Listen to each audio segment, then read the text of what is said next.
This is the George Story Lecture. As I said before, we devote the last lecture of our lecture season in April of every year in memory of George Story. Kate Story will now say a few words about her father, George Story, for whom this April lecture each year is dedicated. Kate Story is George Story's daughter and the eldest of three. Born and raised on the South Side Road, she now lives and works as an uninvited guest in Treaty 20 territory, Nogo-Jiwanyong in Peterborough, Ontario. A writer and performer, Kate took part in the Neighborhood Dance Works innovative project Navigating Home with choreographers Anne Troke and Christopher House. She now works as a director, choreographer, and community arts organizer. Her sixth novel came out recently with Running the Goat Books and Broadsides. Urchin, the title of the book, is set on the South Side Road in 1901. In the words of our own Lisa Moore, Urchin is electric with magic, glittering language, and high wire tension. Here's a queer, ultra-modern, historic St. John's where scientific advancement smacks up against potent magic and ancient lore. Sparks fly, prepare to be zapped with high voltage suspense and megawatts of fun, prepare to be spellbound. So Kate urges you to go to GOAT's wonderful website and order as many books as you can. I would like to add that Urchin is also an homage to her father in the Dictionary of Newfoundland English, which George Story edited together with W.J. Kerwin and J.D.A. Widdowson. So we'll now hear from Kate about her father, George Morley Story. And Kate, I turn the session over to you. Thank you very much, John, and thanks, yes, for that shameless plug for my most recent novel. But yes, Running the Goat, wonderful publisher. If you don't know them, you should. Thank you very much, Leah, for your work on this, muting and unmuting us. And Terry, I'm really looking forward to the lecture. And thank you to everyone for attending. It's an honor for me to be asked to introduce this lecture. I'm very much looking forward to it. Nursing actually has deep roots in my family on both sides. My maternal grandmother, Edith Webb of Woodstock, Ontario, worked as a nurse in the 20s. And she was so eager that she applied to nursing school when she was a year too young, and she had to wait in frustrated furlough until they'd admit her. And my brother, Lachlan Story, is currently a nurse there in St. John's, and he consistently garners high praise from his coworkers and from patients and from their families for his compassion and hard work, including, of course, throughout the seemingly endless pandemic. And my Aunt Jan was a visionary leader who dedicated her life to the nursing profession. Janet's Story made many contributions to healthcare throughout her life. She was one of the founding members of the Association of Registered Nurses of Newfoundland and Labrador and helped establish the nursing program at Memorial. And she was the director of nursing at the General Hospital in St. John's for over 20 years. And during her time, she was instrumental in leading the way to many firsts in the nursing profession in Newfoundland and Labrador, essentially ushering it, into the modern age. And she helped found two nursing archives in the province, the Professional Archives and the Lillian Stevenson Archives. And she received recognition for her work. She was awarded the Queen's Jubilee Medal, the Canadian Red Cross Long Service Award, and the Order of Newfoundland and Labrador. And what many may not know about my Aunt Jan is that she was also a champion knitter. I remember many times when I would go over there to visit, she'd be knitting while reading a book and listening to the radio. And she almost never wore reading glasses.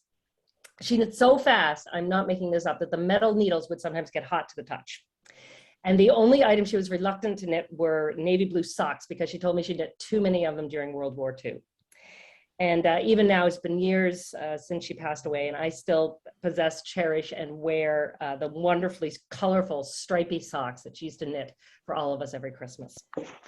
And I've often wondered what she would make of the world's response to COVID. I think she would have had some sharp and penetrating and practical remarks, and we're the poorer for not having her wisdom in these times. She and my father were not only siblings, but they were also and profoundly friends. This lecture, as John mentioned, is in honor of George Morley Story, 1927 to 1994. He was past president of the Society and winner of the Heritage Award. And he joined Memorial University's Department of English, Language and Literature in 1954. He established an international reputation as a lexicographer and a Renaissance scholar, and pioneered the study of Newfoundland history, culture, language, and literature. He's really very much at the center of the Newfoundland studies movement. And his major publications include, with Herbert Halpert, the wonderful Christmas Mumming in Newfoundland. And again, as John mentioned, with Bill Kerwin and John Widdowson, the Dictionary of Newfoundland English. We just called it the dictionary at our house, as fish equals cod. There was no need to name it. And it's become a touchstone for so many of us, artists and scholars and Newfoundlanders in general.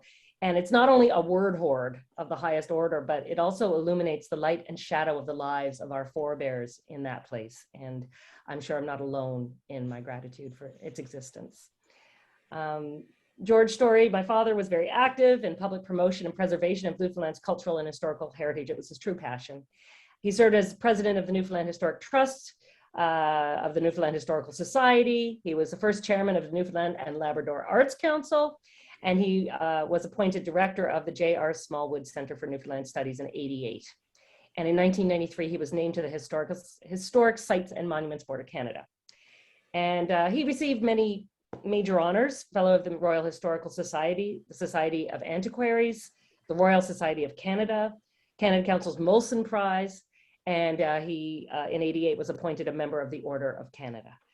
And for his distinguished scholarship and crucial influence on the development of MUN, he was posthumously awarded a Lit D just a few days after his death on May 9th, 1994. I know he would have been absolutely delighted by this lecture because it marries Newfoundland culture, outport life, nursing, knitting, and history. Thank you very much. Okay. Thank you, Kate. That was wonderful. So now we're going to go to the lecture, and I'm going to do a short introduction of Terry Bishop Sterling. Terry was born and raised in St. John's and completed her university training at Memorial University and Queen's University. She's had a long and illustrious career as a member of the Memorial University History Department beginning in 1981 and serving as department head from 2013 to 2017. She has written articles and presented papers on Newfoundland's social and political history with emphasis on health and welfare policy, women's history, and the history of volunteerism. She is an active public historian who speaks to interested groups on many different aspects of the province's history. She has been the president of the Newfoundland and Labrador Historical Society for a number of years and has served as a member of the board for over 30 years. She is currently editor of Aspects, the Society's contribution to NQ, a cultural journal of Newfoundland and Labrador, formerly known as the Newfoundland Quarterly. She has also been instrumental in the organization of a number of the Newfoundland and Labrador Historical Society symposia and conferences. A portion of this presentation appeared in the latest NQ issue under the title, The Stitch of Quality That Never Drops, NONIA's Craft Industries.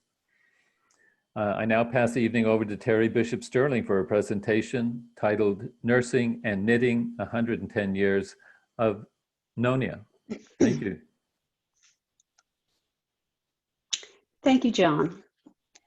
And good evening, everybody. I'm very pleased to give this lecture tonight in honor of George Story, who I didn't know personally. He was still strolling around Memorial at times when I joined the history department, but I was much too shy to approach such an eminent man.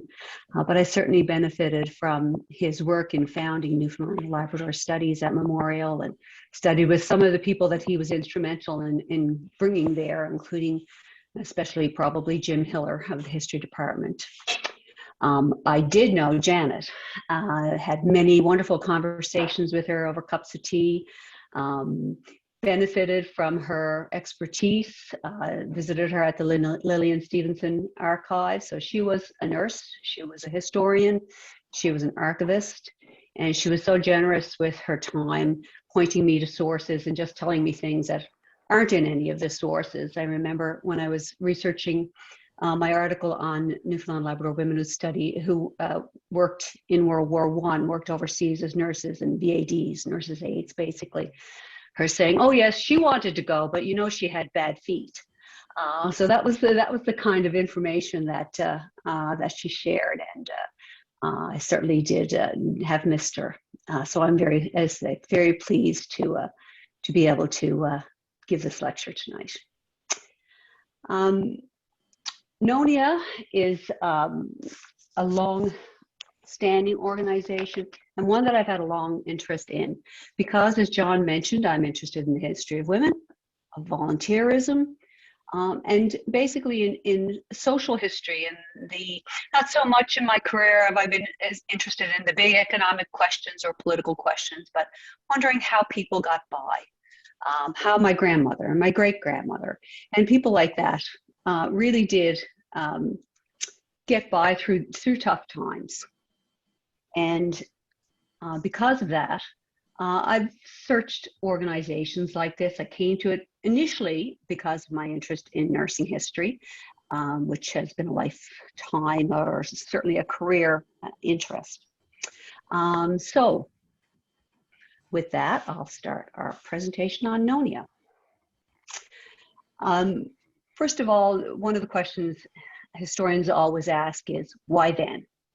Why did something emerge or happen at a given time? For NONIA, I think one of the things that was really an impetus was World War I. As we all know, Newfoundland paid a great price, both human and financial, in World War I. As in other Allied countries, there was hope that this would be the war to end all wars, or at least a war that would create a world fit for heroes, as they said. And so during the war, there was a lot of change going on in people's expectations of governments. They saw what government could do to wage a war and started to think, what could they do if they put all that time, energy, and money into making their peacetime worlds a bit better place. And people started to change their ideas, for example, about who was responsible for the welfare of children and the sick. So that was one impetus. Another very big, strong impetus that came out of the war was the work of women. This picture is of the Women's Patriotic Association, which was sort of the umbrella organization for all of the women in Newfoundland that took up their knitting needles and their sewing needles and knit and sewed for the war effort, all those socks that were sent to the soldiers overseas. For example, this picture is taken in the drawing room at Government House, and Government House and the connection with Government House will play a connection to the rest of this lecture for sure. So women had always worked for their families and their communities before the war, but they did so on maybe an unprecedented scale during the war, and it acquired a lot of new skills, saw a lot of problems, saw what they could do when they worked to try and solve those problems. Margot Dooley, historian Margot Dooley, has written about this in her article, The Unquiet Knitters of Newfoundland, From Mothers of the Regiment to Mothers of the Nation. In Newfoundland, at least, World War I didn't really change the position or attitudes about women, but it did perhaps raise appreciation for the roles that they did play. When the war was over, many women looked to mobilize their talents and energy to make their peacetime homes a better place, just as they had used those energies during the war. NONIA then was one of the organizations that came out of this impulse. But like many good causes, especially in those times, they often needed influential champions. And Outport Nursing found its, in the wise of two successive governors. In 1919, Governor Alexander Harris and his wife Constance visited various parts of the island and were appalled at the suffering that they saw. Problematic births, untreated injuries, and illness. The population of approximately 280,000 was scattered in 1,300 communities and were far too often far removed from the services of a doctor or a nurse. No matter how much a community might want or need a resident physician, most of the people were too poor to ensure a doctor a reasonable living. Rural healthcare is not a new issue. Throughout the following year, Lady Harris enlisted the support of politicians, businessmen, and leading women's reformers in a campaign to provide specially trained nurse midwives for district work in the outports. On the 5th of May, 1920, an outport nursing committee was formed, consisting of Dr. Campbell, a prominent physician, Lady Harris, who was secretary and treasurer, Helena Squires, wife of the prime minister of the time, and W.W. Halfyard, former colonial secretary. The committee hoped to enlist public support and make the communities served responsible for part, if not all, of the nurses' salary. Elsewhere, the Victorian Order of Nurses, who you may know of, which is a similar kind of organization, had met strong resistance from doctors who feared that nurses would invade their practices, offering cheaper services to patients. So the Newfoundland Outport Nursing Committee hoped to avoid this opposition by enlisting the support of prominent doctors like Campbell and by ensuring that they would not work in areas where doctors were active. And throughout their history, they did maintain good relationships with the physicians on the island. Another founding principle, and I have a quote up there, is that there was a great fear of pauperizing people at the time. Charity was almost a dirty word, and Lady Harris was clearly addressing that fear when she wrote in a newspaper column. There are many in Newfoundland who feel that a great deal too much has been done in the way of providing treatment free of charge to those who could very well afford to pay for it. She had discovered that that simply was not true. But she did assure people that communities would be asked to contribute whatever they could towards the nurses' salaries and their homes and other supports.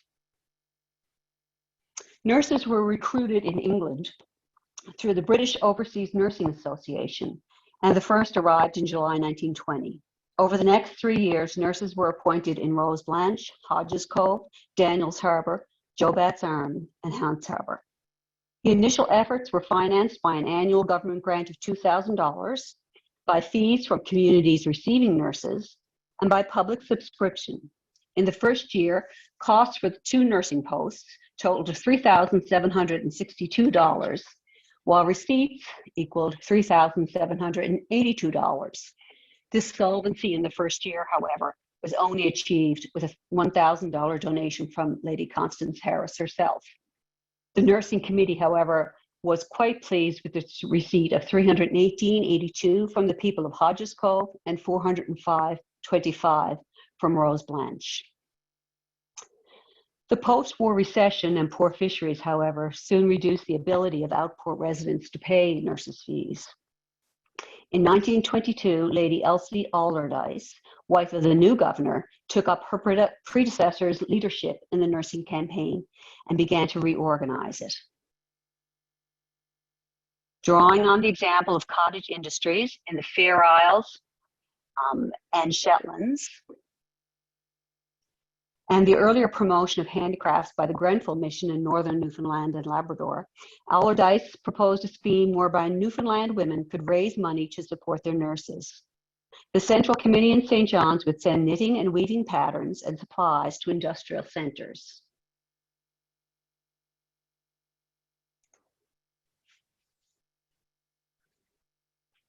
Which would be established in conjunction with nursing posts. Women would produce knitted and woven products, which would be marketed from headquarters in the capital, and the knitters and weavers would be paid cash for their work. In 1924, the organization was renamed the Newfoundland Outport Nursing and Industrial Association, or NONIA, to reflect this new aspect of the work. Throughout the 1920s, the number of NONIA nursing stations grew from 5 in 1923 to 15 in 1929. Here you see from the 1929 annual report, and most of this lecture does come from the annual reports of the NONIA, which are located in the Archives and Special Collections Division of the library at Memorial University. And I do wish to thank the staff there and particularly Linda White, for all their help. So they did increase, but by 1929, they were certainly struggling. The nurses appointed to these stations had special training in midwifery, as obstetric care accounted for a large proportion of their work. NONIA nurses also did child welfare work, weighing babies, and advising mothers on childcare. They distributed powdered milk and children's clothing donated to NONIA by local and foreign charitable companies and organizations.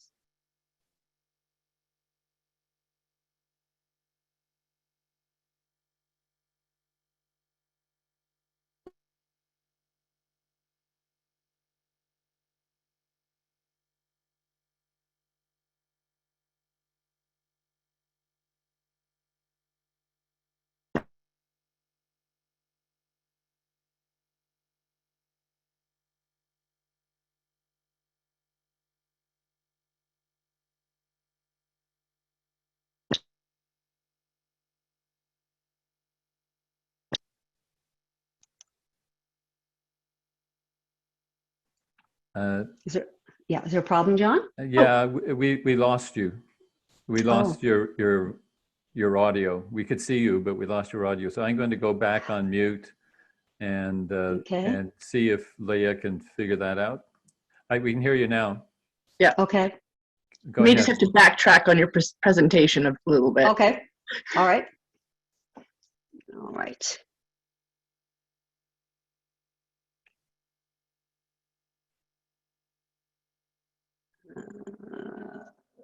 Go.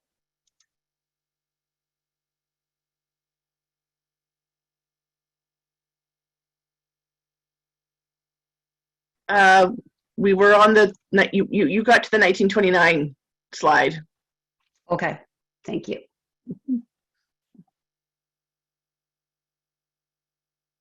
Here. Yeah. Okay. Yes. Okay. And people can still hear me. Okay. I'm not sure what happened there. All right. So nurses were appointed throughout several parts of the island. And you can see here some of the locations from the 1929 report. Burgeo, Garnish, Port Saunders. That was often called, post of honor because it was particularly isolated. And here is a report from one of the nurses, Nurse Davies of Jobet's Arm, which tells you a little bit about the typical day and a typical week. So on Sundays, which was a day of rest, but they were still available for urgent and postnatal cases. On Mondays, surgery hours from 9 a.m. to 1 p.m. They could extract teeth, dress sores and cuts, and the remainder of the afternoon was spent visiting nursing cases, outside cases. Tuesday, they had surgery hours again. You can see in this case, this nurse also took on the responsibility for sort of organizing the knitting. So the afternoon was for knitters. People would come with finished works and they would take away orders, and they would listen to hints for knitters from the NONIA notes and the telegram, which was a regular feature. So you can see they had very busy and varied days. One nurse, the kind of women that would be attracted to this kind of work did enjoy that kind of variety. Nurse McMahon of Garnish said in 1928, "I find nursing in this settlement quite interesting, and it gives me a very wide scope in my work, which consists of all kinds of diseases, accidents, dentistry, dispensing, and midwifery. Child welfare and antenatal work is done from house to house." Like the Child Welfare Association, NONIA maintained international connections. A committee was formed in London to raise funds for NONIA and to arrange transportation of nurses to Newfoundland. Supporters in the United States and Bermuda publicized the organization's work and sold knitted and woven goods. In 1927, for example, Supporters in Massachusetts arranged for NONIA participation in the Women's Educational and Industrial Exhibition in Boston. 2 Outport knitters demonstrated their work, sold stock, and took a large number of orders. Locally, NONIA volunteers operated a depot on Water Street, which served as a shipping headquarters for raw material and finished goods, as well as a retail outlet. A Cornerbrook branch sold items from the shop in the Glen Mill Inn and took particular responsibility for supporting nurses on the west and southwest coast. NONIA also received strong moral and practical support from the International Grenfell Association, which helped market their goods and promote their work to potential patrons. From the beginning, knitting and weaving by Outport residents was intended to support NONIA's nursing activities. While some of the money earned undoubtedly did go toward the nurses' salaries, women in rural Newfoundland came to value the industrial side of NONIA in its own right. The money they earned was often spent on luxuries such as sugar and boots and shoes and books for school children. From the beginning, knitting and weaving by Outport residents was also something that the women came to value very much in their own right. As early as 1925, Mrs. Target, president of the local Hants Harbor Committee, reported that over the previous year, women in her district had earned over $600 knitting for NONIA. That would have been quite a lot of money at that time. Between 1922 and 1925, the knitters and weavers of Pools Cove in Fortune Bay were paid over $4,000 for their work. By 1928, NONIA had established 12 nursing stations and 45 industrial centers. So here you can see some of the nursing stations, and this is a sort of a summary of the reports from 1925 to 1928. And as you can see, they made over 18,000 home visits in 1928. Treated over 8,000 patients and attended 166 births. All of these people would have gone without medical care at all in this time period.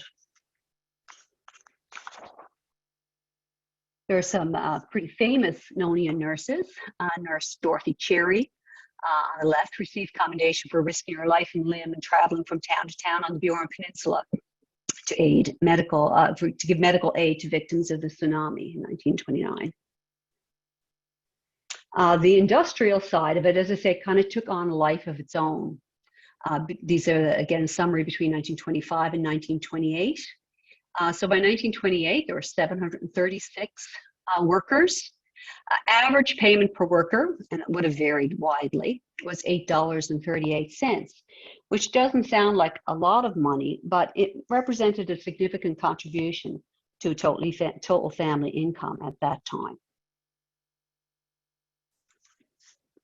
I want to spend a little bit of time talking about Pools Cove, which became a major NONIA center and deserves a study on its own, I think. Under the leadership of Congregationalist minister Hugh McDermott and his wife Gertrude, Pools Cove became a center of weaving in Fortune Bay. The plaque on the right there is from the Historic Sites and Monuments Board of Canada, and honoring NONIA. This was erected in 1998, and they chose to do it in Pools Cove as one of the major centers. As I said, it became a center of weaving. Grenfell weaver Minnie Pike went there to help teach weaving, and the following 2 years, Mrs. Stansfield, a trained English weaver, came every summer from Toronto, where she was then living. With government permission and some financial support, men of the community dismantled a former telegraph station in Long Harbour Tickle, 17 miles away, and rebuilt it as the loom room in Pools Cove. Women came from other parts of Fortune Bay to receive training, and eventually some experienced Pools Cove weavers visited other settlements to share their knowledge. When Stanfield was preparing for her second visit and wondering how to ship her Norwegian-style loom, McDermott informed her that it would not be necessary, as the skilled men of Fortune Bay had copied it. By 1927, he reported that weaving was well established in Pools Cove with 19 looms. Nearly 500 yards of woven fabric, as well as mats, rugs, and covers, had been sent to the depot in St. John's. This initiative also did more than produce goods for NONIA. and illustrates the way its benefits soon moved beyond the initial impetus of supporting nurses. McDermott noted that of the 19 looms operating in Pools Cove, only about 4 or 5 were being used to produce cloth, aprons, tea towels, and other items for the market. The rest were used by local women for their own homes and families. Pools Cove, as I said, was one of the most successful centers. Women knitters and weavers were able to contribute significantly to their family's income. One young woman was able to save to attend Berea College in Kentucky. Other women used their weaving to help or even fully support their families. In his report to NONIA in 1928, Hugh McDermott noted that in addition to supporting nurses, the money earned often meant butter on the workers' bread and sugar in their tea, boots and shoes for children, and in one case, we know it paid for school books and is going to help the worker go to normal school later. One woman who received her first payment of $10, when he asked if she was satisfied, replied, "I don't know how I got home, whether on my head or my heels. We had nothing in the house. Will has made nothing this year. I bought flour and other things we sorely needed." So again, what seems like small amounts of money really did count a lot for these women and their families. McDermott reported that Mrs. Ellen Williams was the first who fostered it as a means of livelihood for herself and her invalid husband. She was very successful and proved a born worker, and had been able, in 1 year, while doing her own housework, to earn as much as $400. And from that day, she has continued to make or augment her living by weaving, according to McDermott.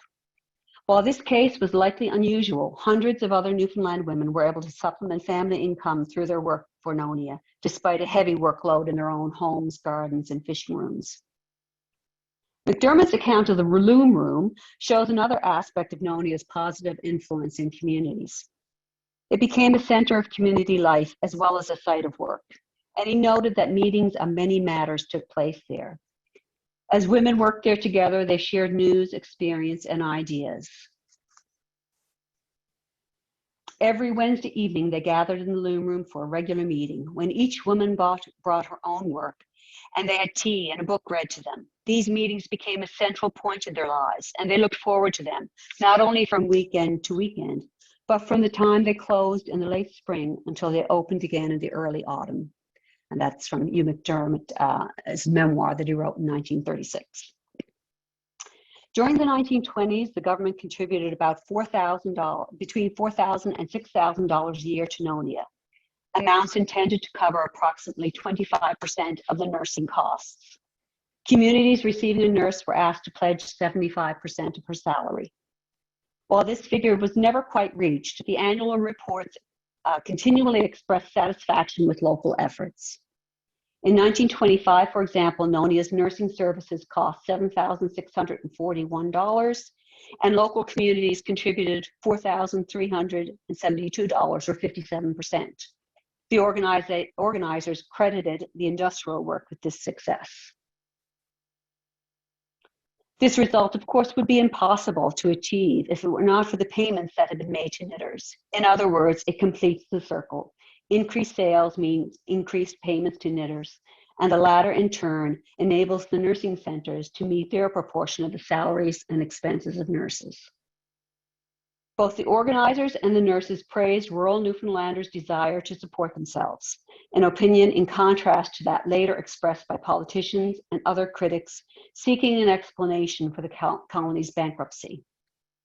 Nurses who worked closely with the people and depended on them for lodging, transportation, and companionship presented a different picture of the working class than that commonly expressed criticism of politicians and other middle and upper class commentators.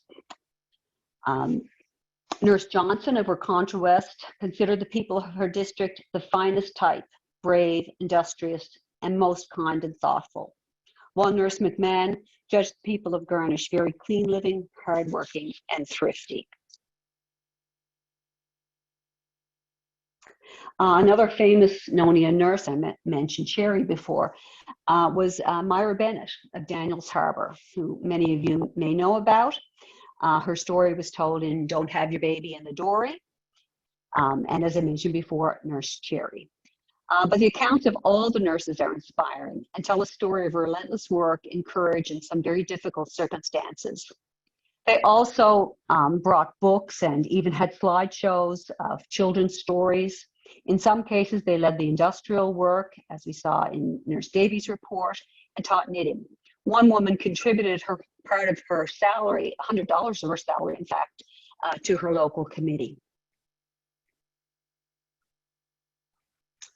NONIA's role changed very much with the loss of democratic government and the advent of commission government in 1933. The newly appointed Commission of Government in 1934 finally introduced a state-funded district nursing service. This eliminated NONIA's initial reason for being. The organization, however, continued its industrial activities, operating to the present day as a cottage industry, a not-for-profit industry, so that once all the costs were paid, the rest of the money went back to the workers. During the Depression, in fact, NONIA could not keep up with the hundreds of requests for work. In 1929, they had 550 workers in 40 centers. A year later, there were 47 centers and 700 workers. The organization struggled for the first few years of the Depression, but in 1936, they had a slight profit and managed to maintain that for the next few years. They had some problems getting the variety of wool that they wanted during the Depression, and certainly the costs went up. Also, this was one of the first times in the reports that you see their fate being linked to the tourist trade, which was, of course, down. One report stated that there was no room for tourists, even if they'd wanted to come, because the boats were filled with returning Newfoundlanders.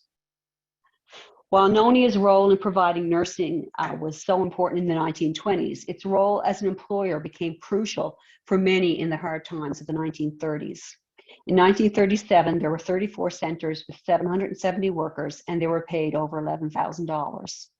They were paid monthly, whether the work that they had created was sold or not.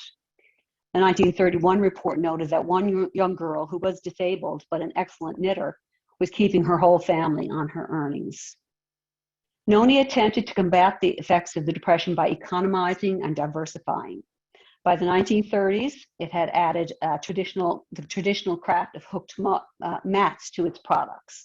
And its 1932 report detailed the variety of goods it offered, including, as it says here, dainty knitted garments for infants and children, cardigans, jumpers, dresses, and two-piece suits, caps and gloves for ladies, cardigans, sweaters, socks, and golf stockings for men. Also hooked mats in various sizes and attractive designs. From the only weaving center at Pools Cove have been received rolls of beautifully woven material comprising bislane, botany wool, tweeds, together with hand-woven multicolored bridge cloths and runners and mercerized cotton and linen, towels, tray cloths, luncheon sets, etc. And I have some images of these items later. And as I said, they really should try to economize, and NONIA kind of reflected here, I think, what happened in a lot of households of people having to use every little scrap and reuse things. So the report goes on. A new departure has been making of cuddly toys and mascots in colored flannelette. Apart from this being a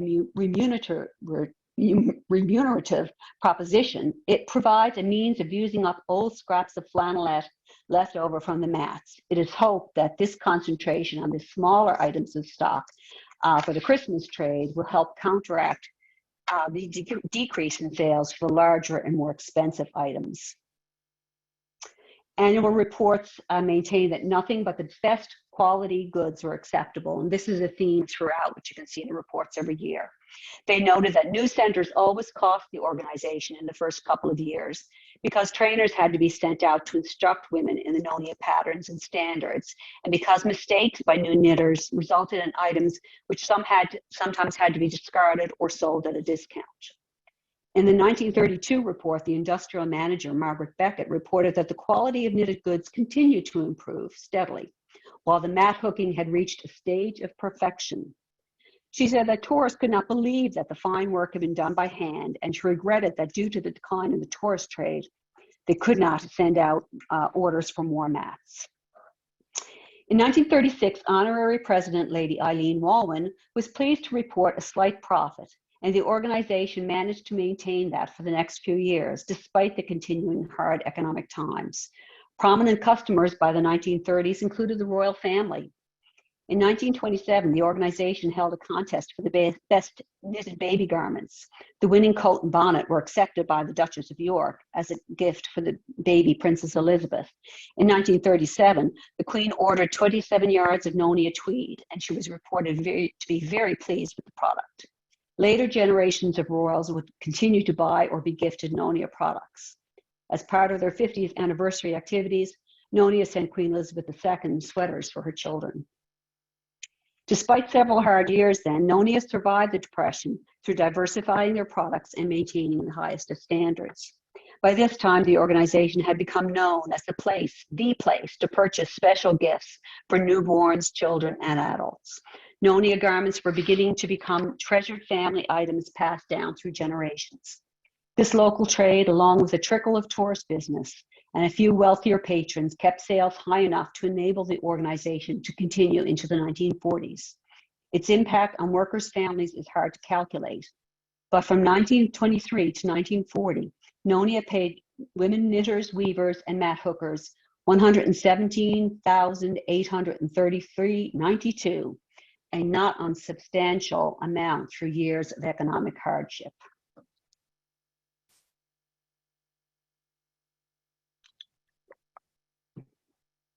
The Second World War also brought profound changes to Newfoundland and Labrador, and Nonia certainly experienced its share of these.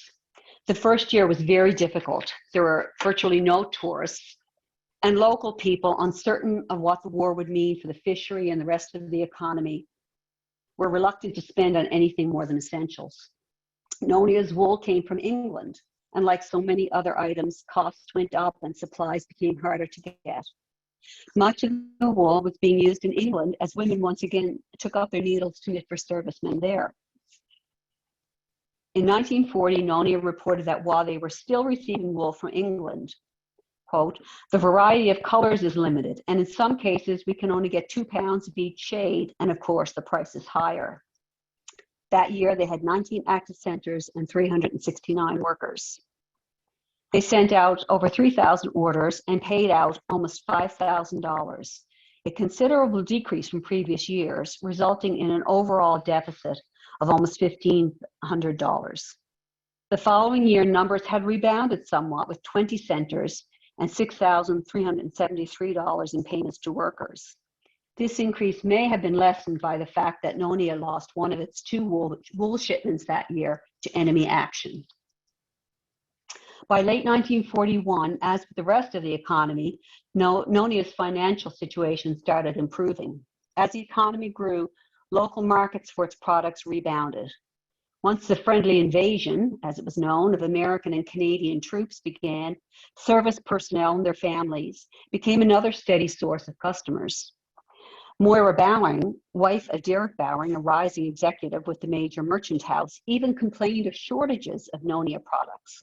She knit a suit for her new baby, commenting that the available ready-made garments for children were trash, and Nonia items, so popular with her class and her friends, were often sold out because of the Americans lined up at the door.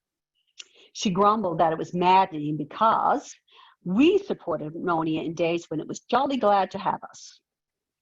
Bowering's complaint of shortages was related to Nonia's wartime problem of actually finding enough workers, so the situation from the 30s had reversed. The economic boom meant increased job opportunities for women, especially those living near military bases. Other workers may have felt less pressure to continue their home craft because their husbands and fathers had steadier jobs and better paying jobs, both military and civilian. As in the First World War, women once again started knitting and sewing socks and other comforts for servicemen, as well as devoting their time to other patriotic endeavors. In order to maintain workers, Nonia, like other employers, offered bonuses. By the last year of the war, there was some recovery with 27 centers and 425 workers. There were record sales of $30,000 with payments to workers of over $12,000 that year. Which brings us to the Confederation period and beyond. In 1949, Confederation brought challenges and new market opportunities to NONIA. Until that point, NONIA had enjoyed special status as a philanthropic organization. These included freedom from postage fees and from tariff payments on their imported wool. These privileges ended in 1949. As one president later reported, the Canadian government saw NONIA as just another business.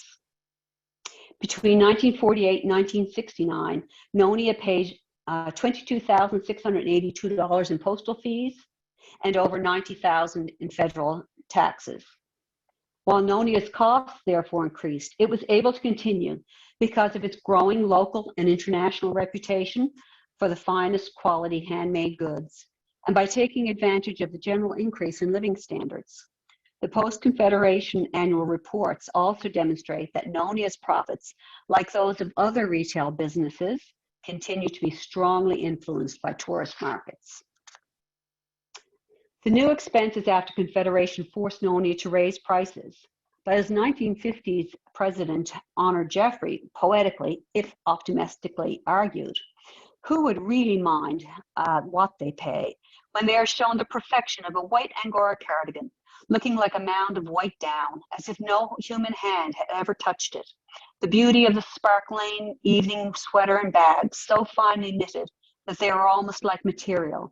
The gossamer lacy baby shawls, or the men's skiing jumpers with the complicated patterns through them. In 1956, NONIA expanded its markets by entering the wholesale trade, selling in Toronto, Montreal, Gander, Grand Falls, and various other places in Newfoundland. They moved from their location in the Hotel Newfoundland back to Water Street. In 1965, it absorbed the knitters and weavers of the Jubilee Guilds, which were transitioned to institutes at that time. The following year, 1966, come home year, sales topped $100,000 and the workers were paid $30,000. Confederation also meant that Newfoundlanders also became part of large national organizations. And by the 1970s, NONIA's annual report noted the importance of national conventions to profits. In 1975, for example, the National Kinsmen's Convention led to hundreds in sales to visitors, as well as commissions from the local committee who purchased gifts for their guests. In 1977, NONIA workers were kept busy with an order of 100 cardigans for the Canada Summer Games held in St. John's.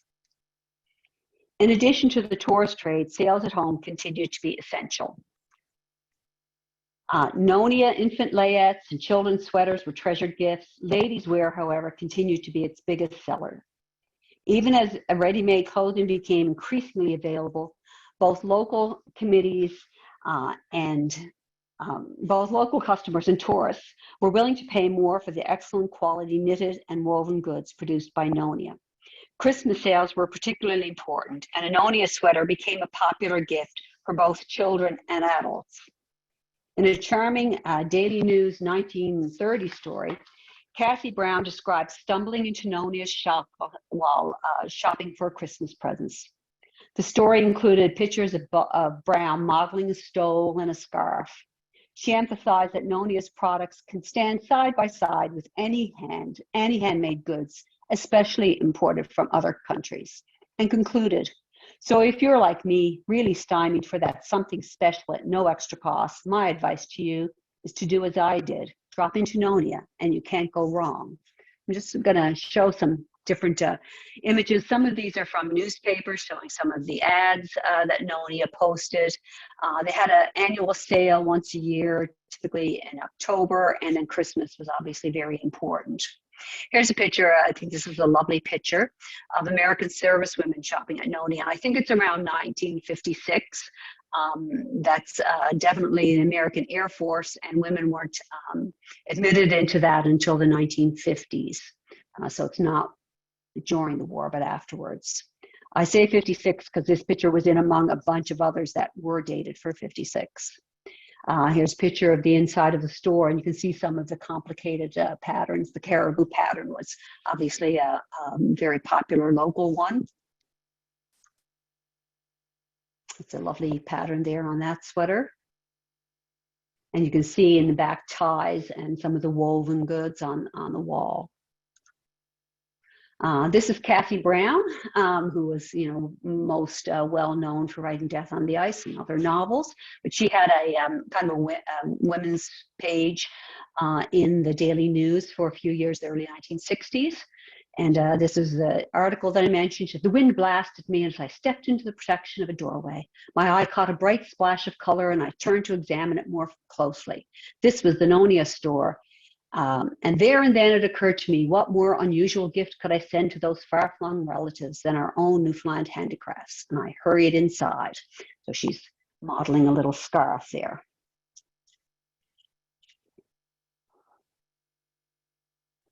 This is pictures of some of the hooked mat patterns. I had to laugh that in one of the reports it said that the tourists loved the hooked mats, and particularly they liked depictions of local scenes.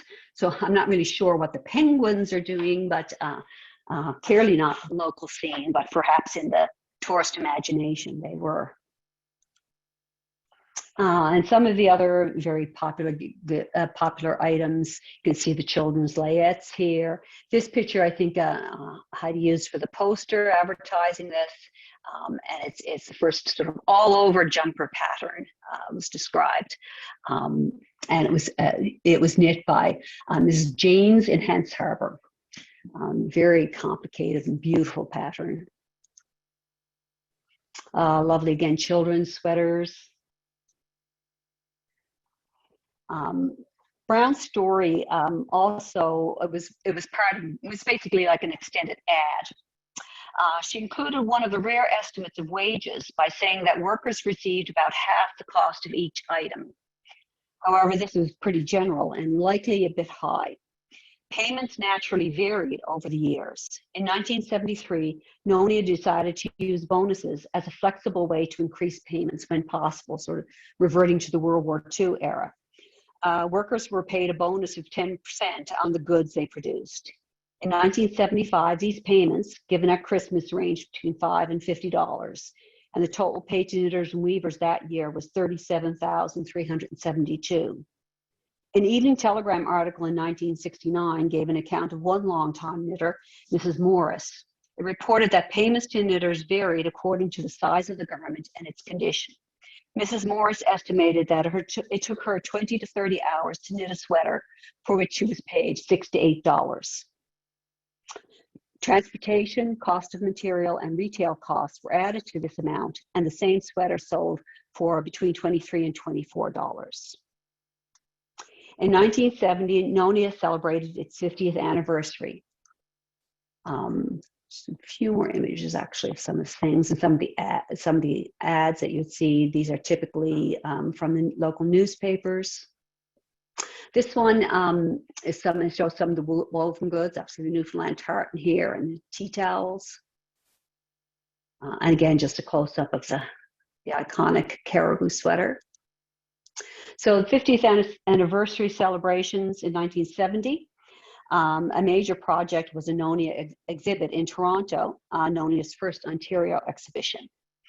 In the years since they had begun, NONIA had paid out over $770,000 to its knitters and weavers. They had a special pin made for all involved. This newspaper story showed Premier Joey Smallwood presenting President Phyllis Winter with a plaque commemorating the occasion. The other one shows Karen Hickman, another member of the board, holding a memento or one of the major items that NONIA owned. And this was, it was called a casket that they had given to Lady Allardyce when she left Newfoundland. NONIA had several homes over the years.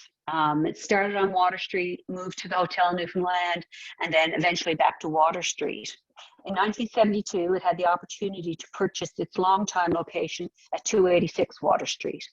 The depot is a cherished downtown retail store and a tourist must visit. Their wool and orders were mailed out and finished goods received and inspected. And you can I have a picture of that here. So you can see goods being weighed, being inspected, and labels added here. Depot workers finished garments by sewing on buttons, ribbons, and labels. Customers were not the only ones who remained loyal for long periods. Many women knit for NONIA for decades. And here are some of the long-term knitters. This is Mrs. John Hiscock of Winterton, Mrs. Martha Field, Lucy Burridge. They were usually honored in their homes initially, or at ceremonies later at Government House. And I have been lucky enough to attend some of those at Government House and seeing, you know, gifts and honors for women who had knit for NONIA for 25 or even 50 years.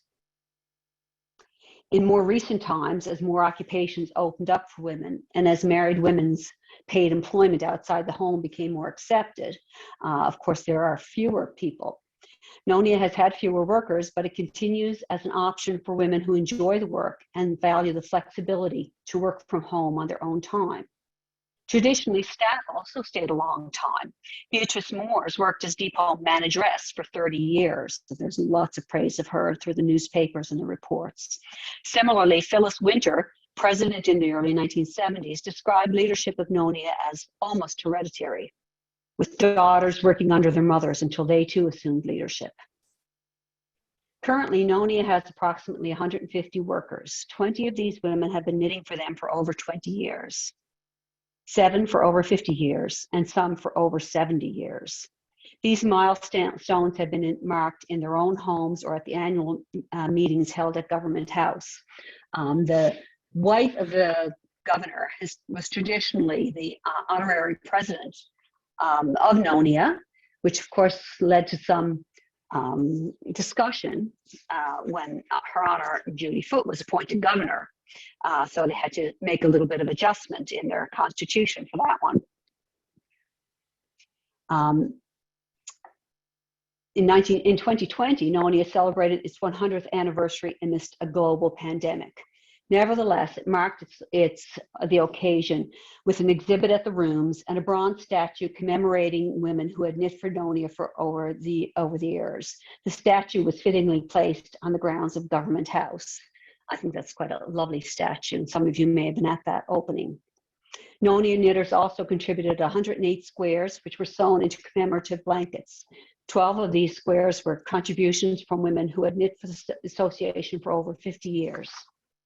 By adapting to changing political realities and persevering through difficult economic times, NONIA has survived as much more than a retailer of handmade goods. Throughout my career, I've been interested in women's labor in the home and in their communities, both paid and unpaid, and how it is so often overlooked and undervalued.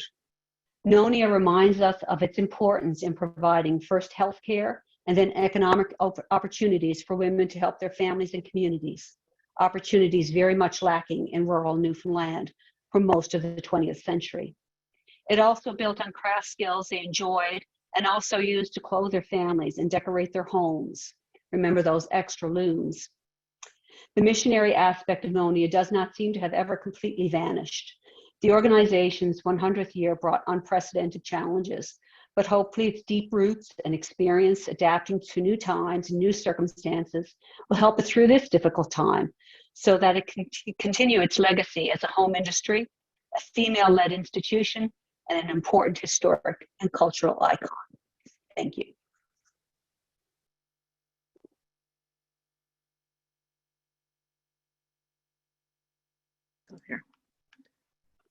Okay, Kate Story has her hand up, so.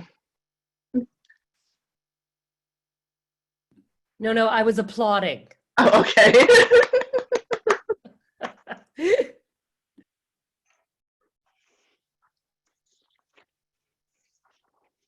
I'm happy to take questions.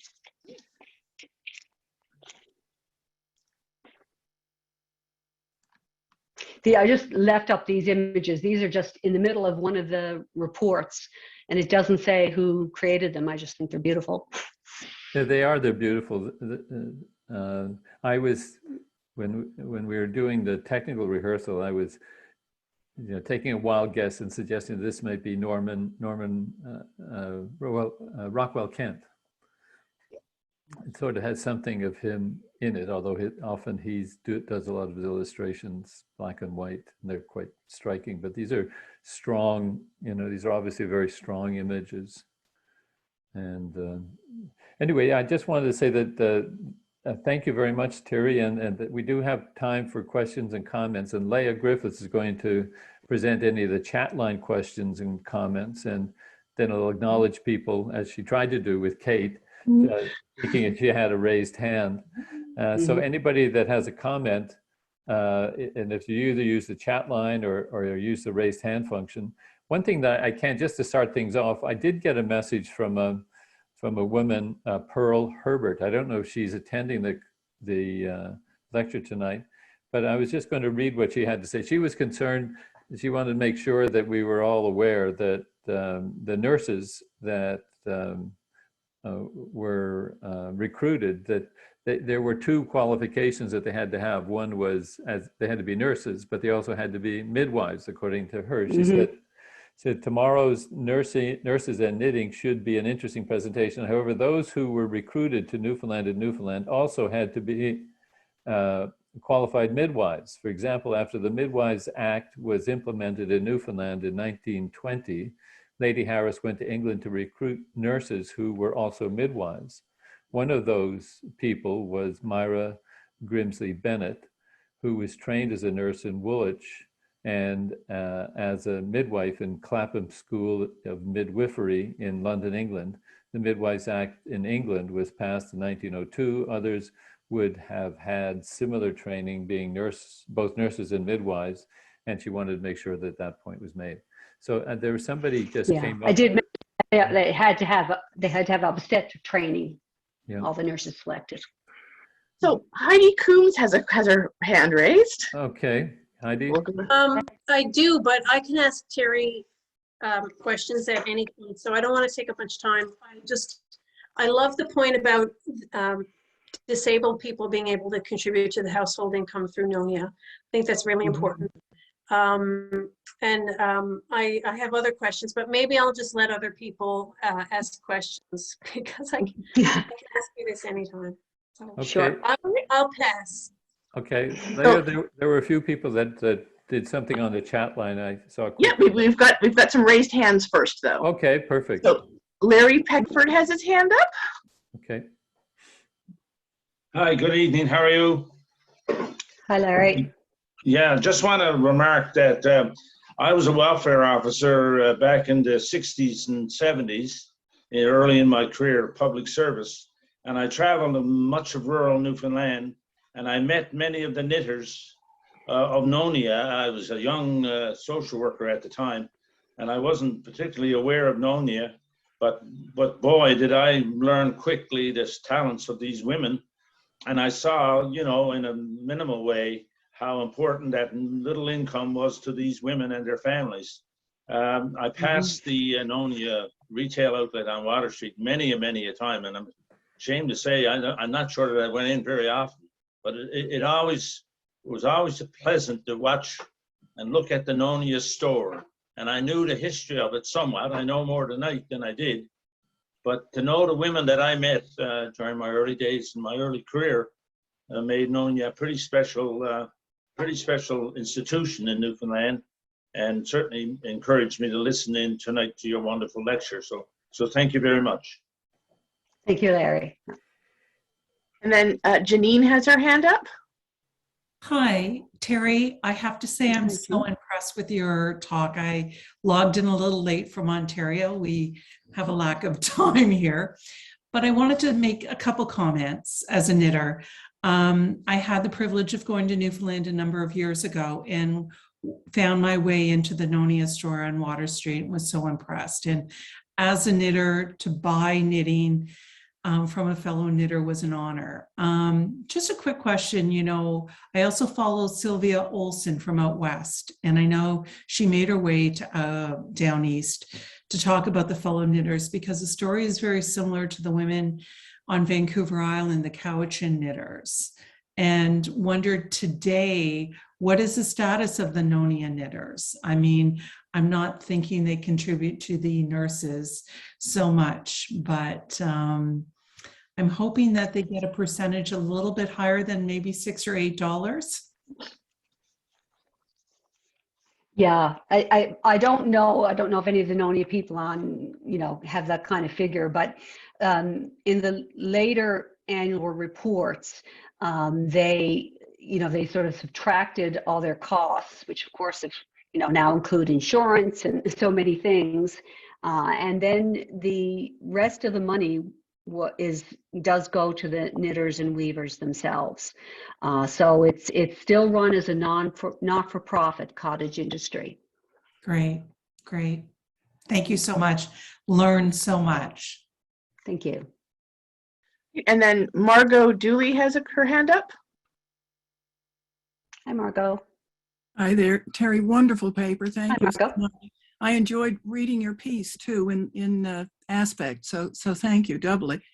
I'd like to go back a little into the history, 1930s. I've been researching the aftermath of suffrage and the many efforts to calm down agitation. And I came across a fascinating memo by Commissioner John Hope Simpson that was written about the Service League that morphed into the Jubilee Guilds. And I'm just wondering if you found anything analogous in government papers in connection with NONIA. What John Hope Simpson's memo said was that he wanted the Commission of Government to encourage the Jubilee Guilds because he was concerned about the amount of agitation against the Commission of Government in outports, and he felt that he could at least get the women off his back if they participated in the Jubilee Guilds and spent their time doing crafts. I'm roughly paraphrasing his memo, but it was a fairly Machiavellian view of why he was supporting the Jubilee Guilds. Have you come across any analogous government documents in connection with the promotion of NONIA? Or can we just take it at face value that they really wanted to bring some more cash into outports? Well, I think where you see it, it's not so much a concern with agitation as, their constant, concern and belief that people didn't want to work. And so they wanted to support the self-help aspect of NONIA. So when they decided to provide the nurses, they really encouraged NONIA to stay on as the industrial aspect, so that people were helping to support themselves. So there was that kind of concern for sure. Say less so, I haven't really seen anything worried about major agitation, but obviously anything that was going to keep more people off the dole or demanding less dole was favorable. So I've seen this in so many things that they did continue to support. They supported anything that they thought was going to, to keep people supporting themselves, as if, that's people's natural inclination, is to, rely on government. So they really admired that part of NONIA. The NONIA reports actually is kind of interesting in some of the, there's a few short histories that presidents mainly wrote over the years. And they all said that they were kind of a little bit devastated at that point. In some ways, they had been a group, looking for more health care and more support for Newfoundlanders, but then they lost that initial reason that had brought them all together. So there was a little bit of sadness about it as well.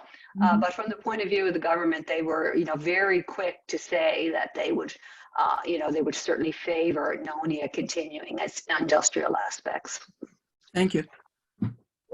And Anthony Berger says, what differences were there between NONIA and Grenfell activities? Did one learn from another?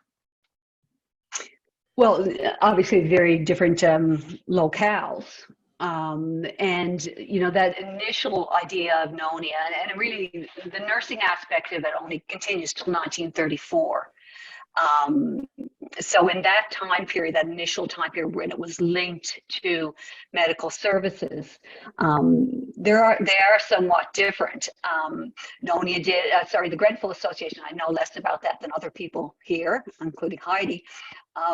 did eventually promote handcraft goods for sure, which became part of people's way of supporting themselves. But initially, that direct link between the knitting and the provision of nurses was not something that was there in the Grenfell plan, but was something that was, I think, adapted, as I said, from the Highlands and Islands and the Shetlands, that there had been similar plans there, and that's what Allardyce was familiar with and what she brought to Newfoundland, more so than copying the Grenfell model, which was, I think, much more kind of hierarchical, and relied much more on international funding.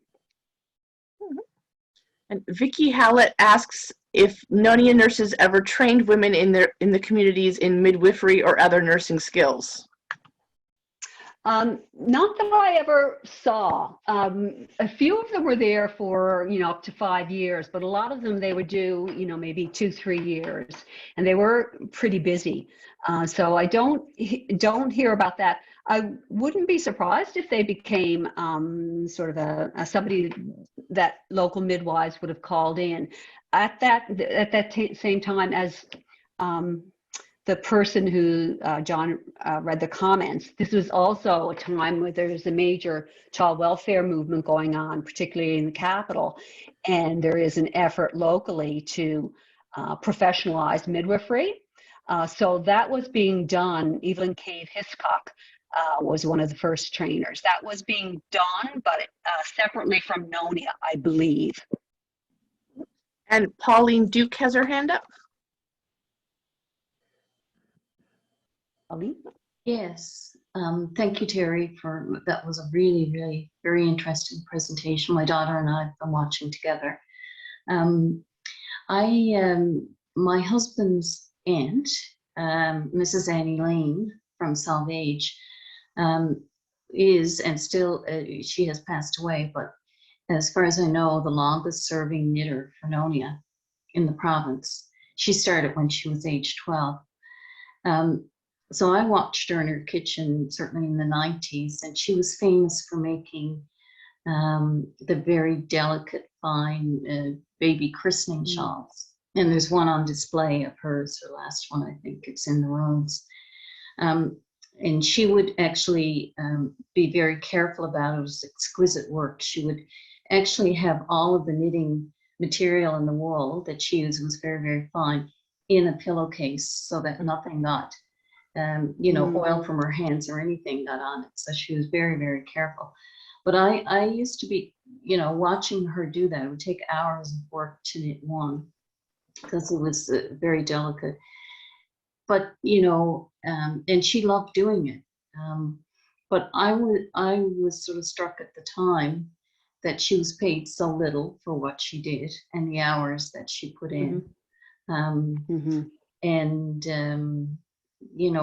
just wonder about that aspect of it, and how much the women in the later years, sort of in the 80s, 90s, 70s, how much they actually financially benefited, because she loved it. Yeah. She knit till she was in her late 80s, I think. Yeah. Yeah. I would like to know more on, and raw numbers don't mean anything, when you're comparing across time. You need to look at the cost of living and that kind of thing, so, what somebody's being paid in the 1920s compared to the 1980s, obviously doesn't matter. So, and I don't have much information on that right now. Certainly, I think an oral history project of NONIA knitters would be a fabulous thing. I would say that in general, I knit myself, not to NONIA standards, and I know many people who are do crafts of various kinds. My sister, who was on here anyways, a fabulous quilter. And I do know that when those things are sold at craft fairs or anything, if you do it yourself, you realize that the prices are really certainly do not reflect the time and the talent put into it. The prices are really quite quite low for the amount of effort people went in. But other than those few references, that one from Cassie Brown in 1960 in that story, and one from a memoir of a woman who knit in Newfoundland. And at that point, it seemed like between what she was paid and what it was sold for was maybe a quarter to 1/3 of what it was sold for. Now, whether that extra 75, 60 or 75% was then the costs of doing the business, of keeping the retail business open and everything involved in that, would take, I think, a little bit more examples and detailed study than I have right now. Okay, thank you. And Patricia Winans asked if any research or writing has been done about the NONIA patterns. About the patterns, no. And John asked me about that before, about the whether there was any information in the reports about designers. I think initially a lot of those the little sweaters and things that were there were traditional English patterns, but obviously things like the caribou sweaters seem to have been more local. And I suspect that some of the best knitters in the organization probably work those out themselves. There are mentions in the reports about there are certain districts that they would send, particularly tricky patterns to get any kinks worked out. I've never seen any discussion of where the patterns came from, and that's through all the reports, other than, I say, initially they were definitely traditional, as the wool traditionally came from England. Eventually, I think in the last maybe 25, 30 years, it's imported more from different parts of Canada as well. But I can't really say for sure who designed them, but some of those later ones, and trigger mitts and things like that, were definitely local designs. So whether over time people were given more leeway, as long as the quality was maintained, to develop their own patterns. But there are classic patterns for sure, but I don't think I've never seen a study of the patterns. Again, that could be a separate study in itself. Many of the other questions relate to the patterns and whether they've been published. People really want the pattern. Okay, no, I haven't seen the patterns published ever. You have to ask the local, I don't know if any of the current NONIA people, NONIA board members are on. That's all the questions we have right now. Okay, Pauline Duke has her hand up. Oh, she had it up before. There's Patricia Winans. Yep. You have to take yourself off mute, Patricia.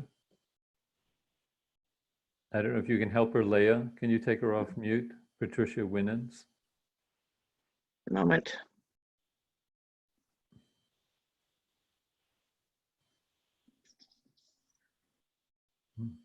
I don't see her. No, she's on my screen. Patricia Winans, W-I-N-A-N-S. And but Patricia, you have to go to the bottom of your screen. Put the cursor at the bottom of your screen, way over on the left-hand side, and you'll see a microphone, and it's got an X through it. It's got a stroke through it. So you got to click on it, and that'll allow you to speak. No, you can't figure it out. That's okay, not to worry. It's okay. That's all right. Heidi's got her hand up, but maybe if you just use the hand up. Yeah. There we go. Oh, there you go. Okay, yeah, I tried to unmute and I couldn't for some reason. You can't. Trisha's comment is just about the mats. She's wondering about the mats.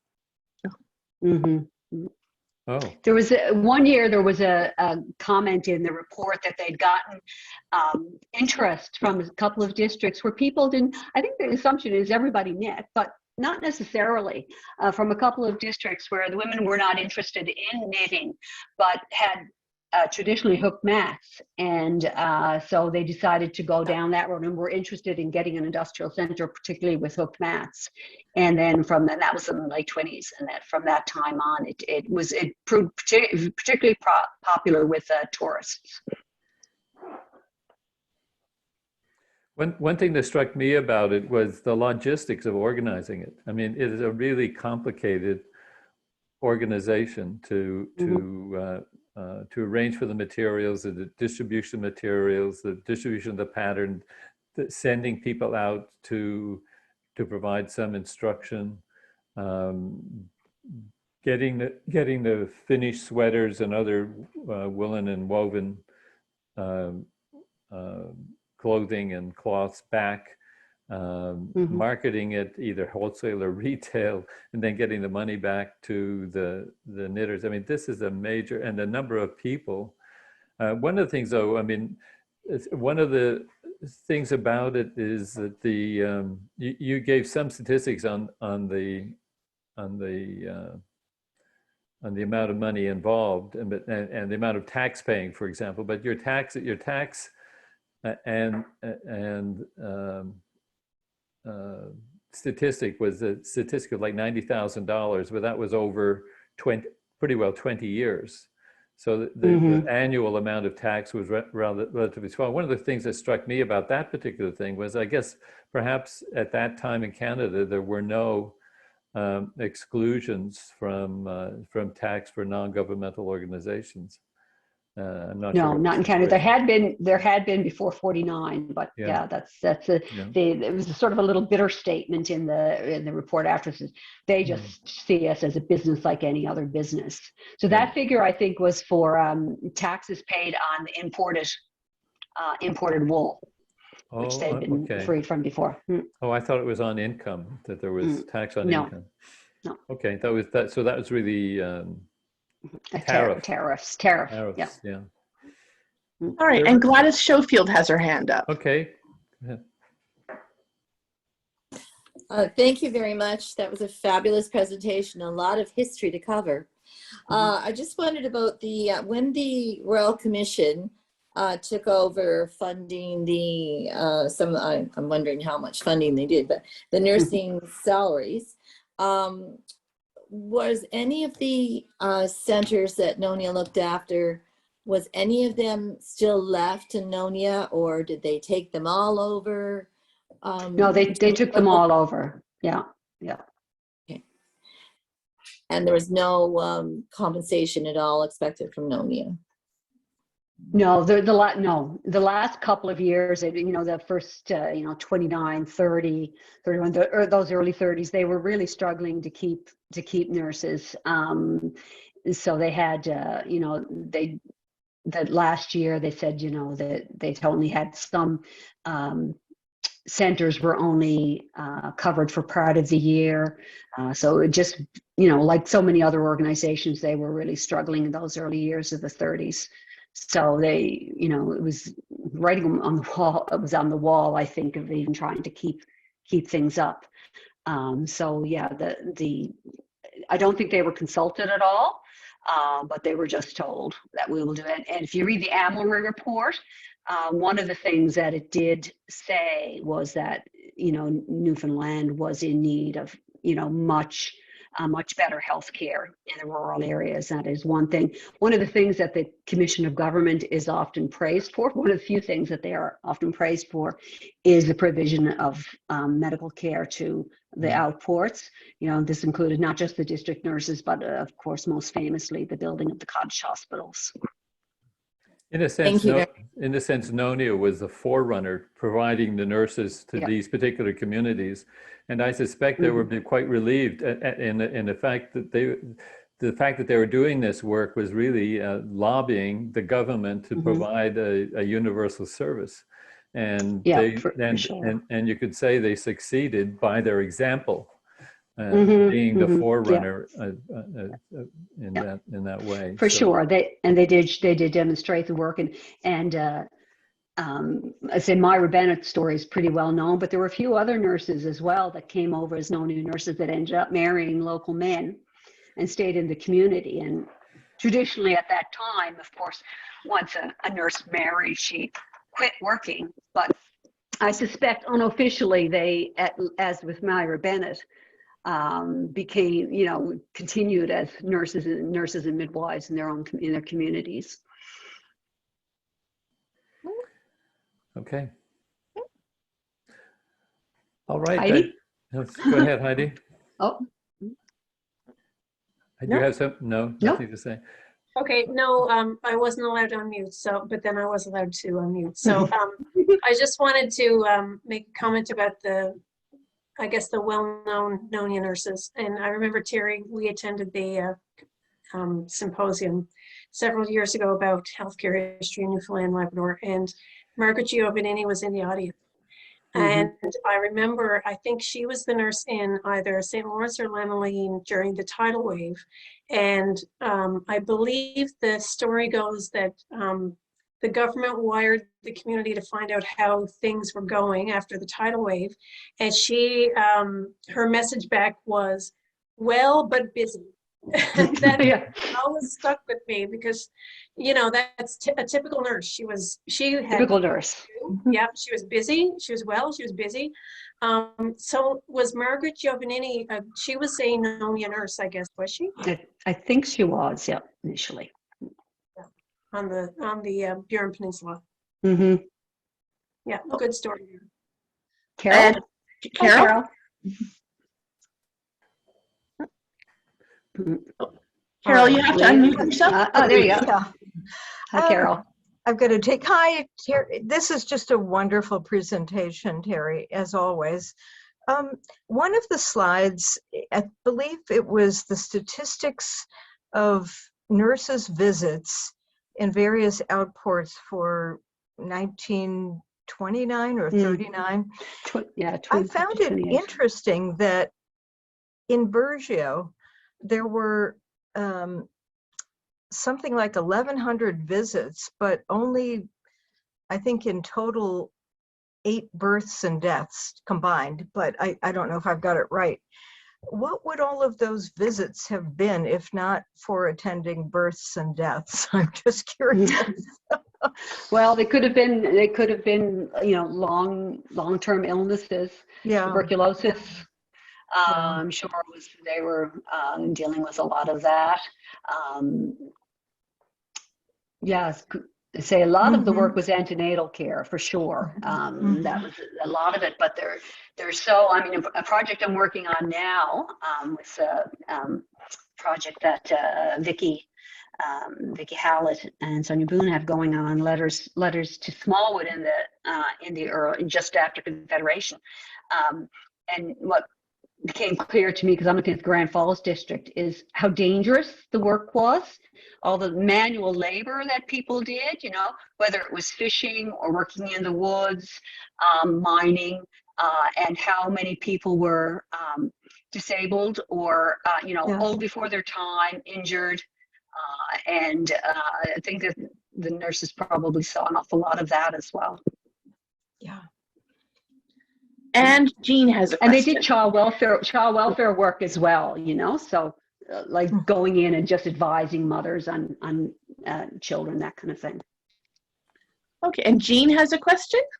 Yes, sorry, I joined late. I'm sorry if you've covered this already. I'm just curious about the patterns.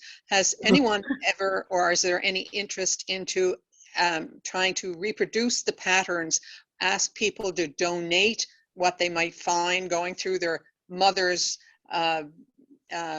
materials and so on, to donate them to either the archives or to NONIA, because and I'm sure there's lots of knitters and rug hookers out there who could reproduce those patterns if they had an original item.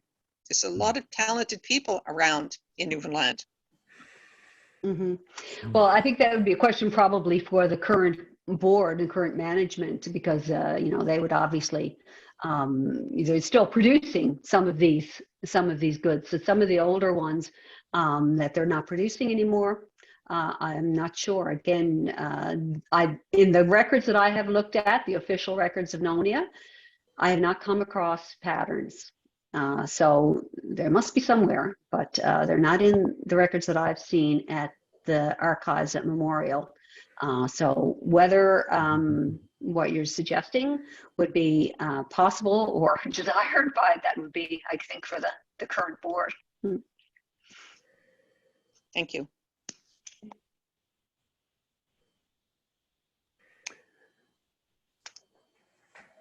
Okay, I think we've come to the end. It's a great pleasure to thank Terry Bishop Sterling for her presentation, and I'm sure we'll all join me in thanking her for what she's presented today.